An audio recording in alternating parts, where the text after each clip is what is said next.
It's to allow for the flow, the best way for the flow to come forward. Well, one of those ways is what they do is that the subject comes up, and so they discuss it, and all these hallway lights are illuminated, so to speak. All these facets are seen, all these different pathways and all that, and then they discuss it and they talk about it, and they give forth their light, you know, how they perceive it. And then God, the son of Jehovah, or if it's a goddess, then daughter of Jehovah, then makes the final call, because the god or goddess is chosen in the first place because they're the one who has the highest light out of all of those folks. They're the one that's closest to Jehovah of all those folks. For in the arena for which they're laboring, for which that God was crowned. So, for example, we have a God of this earth and her heavens, up in his throne, in his arena up there,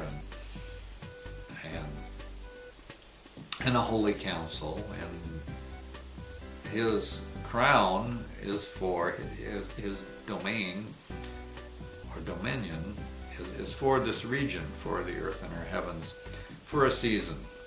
And so this God was chosen because they were the highest in the grades and ranks, and for the purposes of where the earth is at this time and where it's going toward. Well, if we're going to emulate the kingdom of Jehovah, and the kingdom of God is a part of the kingdom of Jehovah, then you know, we could do well to practice and do things like how they do it, because that's the way they found the way to resurrection. They found a way to peace and joy and love and happiness and beauty and glory and all those fantastic things, because they're living that lifestyle. They're living in light, is what it is, because those things come in the light. Now, what is darkness? Well, darkness is nothing but the reflex of light. Okay, or we might say Satan or self. It's like the response to light, but it's not just a response to light or the response to light, but it's a response to light that stimulates self, that stimulates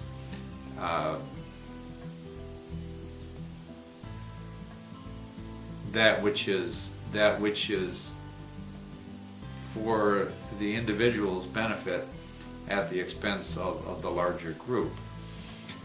And so you might ask, well, where do you draw the balance, or where's the line drawn and all that? And it's actually not as difficult as it may seem to those who are in darkness.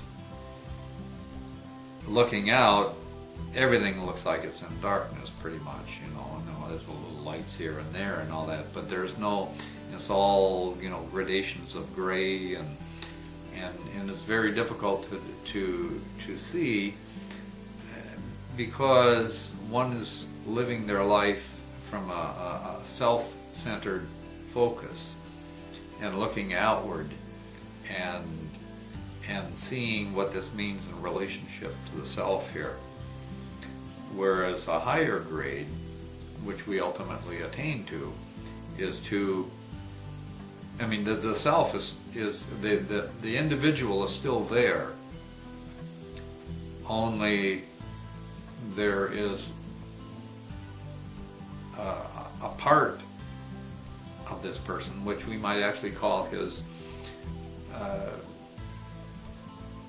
truer part. And the reason that we say it would be a truer part is because it's that which is going to continue on as we progress and rise and go up the stairs, ascend onward and upward. that we ultimately rise up out of the darkness into the light, and we keep continuing on and into this light as we draw ever closer to the Creator, to the All-Person. Now the All-Person, yes, created darkness, and yes, there is a good reason for darkness. All growth comes in darkness, and you have the womb, the mother's womb, and you also have the seed down in the soil of the earth.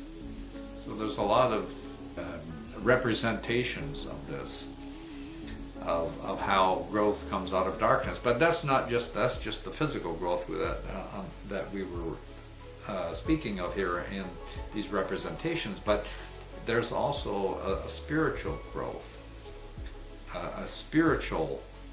We start off in spiritual darkness, and this is the self.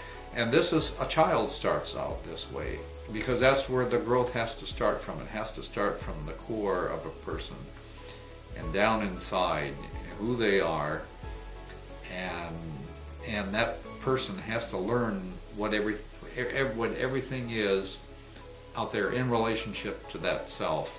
And a baby starts out not knowing about self. It just is about self. But as the baby starts out, everything is one, because that's what the Creator is. All is one. But the baby learns that there's some things out there that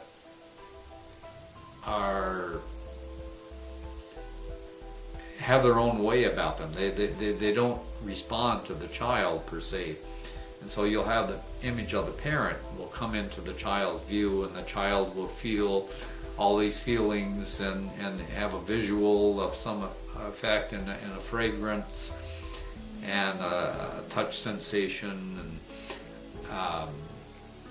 all these things are there when the parent is there. But then when the mother leaves the child's out of distance from the child, as far as the child concerned, that's no longer, he doesn't know what to make of it at first, but eventually he learns that this is a separate entity, that Mama is a separate entity, and Dada is a separate entity, and all that, and ultimately learns that he himself, or she herself, is an entity, and that and then what does that mean, and how does one grow? And so the child then perceives stuff, watches stuff, examines stuff, manipulates things out there in the environment to see how it affects, to see what happens, but also how it affects that child, how it affects me as a person. The child wants to see if this happens, if I pinch and then it hurts, and so forth, or if somebody pinches me, it hurts, or if somebody tickles me, I laugh, if somebody gives me a hug, I like it, and so forth. So, but that's the self. That's the self. We all start there, and then we progress, we grow, and we learn from the self-centered world. We grow up and perceive that there are things that are of concern that don't even have anything to do with ourselves, directly anyway.